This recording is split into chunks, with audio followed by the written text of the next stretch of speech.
Hi, I'm Randy Vance.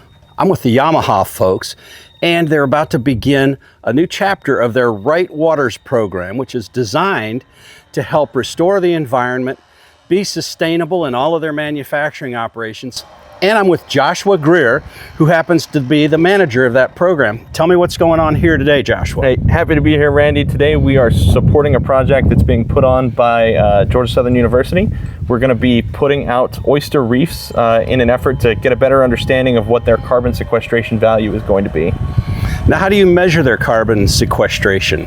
So what they are basically going to be looking for is the amount of sediment that's getting trapped by these oysters as they're growing. A lot of people don't know this, but a primary store of carbon dioxide is the sediment that gets trapped kind of in these riverbeds as vegetation grows and then dies off. And when it's locked in these oyster beds, it doesn't kind of break down and get released back to the atmosphere. So it seems to me like a few months ago you were doing a similar program out in Texas. Yes, yeah, that's 100% true. With working with Texas A&M and the Hart Institute, we were doing a similar project. However, the way that those oysters grow and trap sediment is a little bit different than what goes on here in the Atlantic coast. Now, you got here, Texas, you must have programs like this other places. Oh yeah, without a doubt. Right Waters is always looking to support people who are doing good work, across the country and really around the world. Our loading crane failed at the outset, and so professors, DNR guys like Dylan Metz and Yamaha execs Neil Wheaton and Joshua Greer pitched in to load tons of oysters in pallets by hand. While the hand loading was going on, I spoke with John Carroll, Associate Professor of Biology at Georgia Southern University, to get some insight on how this project worked and why.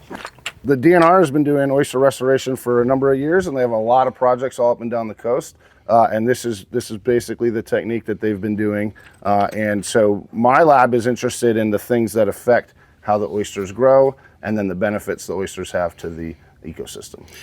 Now, how is the DNR measuring their success?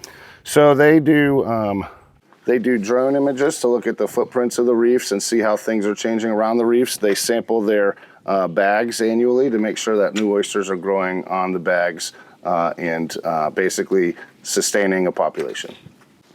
Okay, so what we're doing is we're putting out these bag shells, and this is substrate for new oysters to settle on. So oyster larvae, which are planktonic, so that means they're in the water column, when they're ready will come and settle onto these shells and will grow into adult oysters, reproduce, and keep doing that over and over again. That will eventually build these reefs into larger structures. So we're gonna go put these oyster shells out at a mud flat out near St. Catharines Island.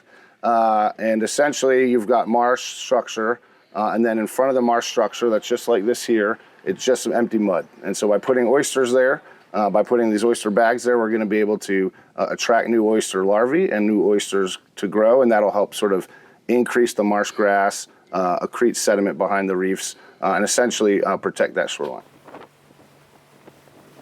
You might ask where all this shell comes from, and the answer is surprising: restaurants and oyster bars. The oysters were laid on top of two pallets that were strapped together.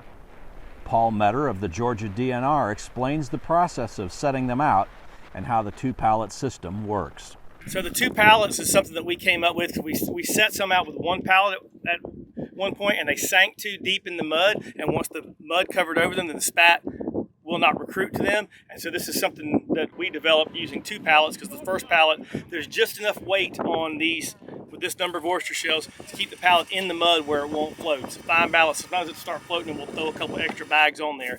But that's to hold the shell out of the mud until the oysters, when they spawn the next season, until they can recruit. We've seen a lot of good success. I mean, it's still a learning process on the Georgia coast with our tidal amplitudes and what happens when the mud comes in and covers them or doesn't cover them. That's our biggest problem if they get covered in mud. It's a dirty job worthy of Mike Rowe, but the volunteer graduate students from Georgia Southern University dive into the riverside muck up to their waist to help restore the once thriving oyster population, in hopes these shellfish, capable of filtering 50 gallons of water per day, can resume their mission in cleaning the river and just maybe storing a significant amount of carbon to combat climate change. Yamaha's Right Water program spends hundreds of thousands of dollars in partnership with universities like Georgia Southern and charities like the Coastal Conservation Association. They do it knowing the world's health depends on clean water, and so does the sport of boating.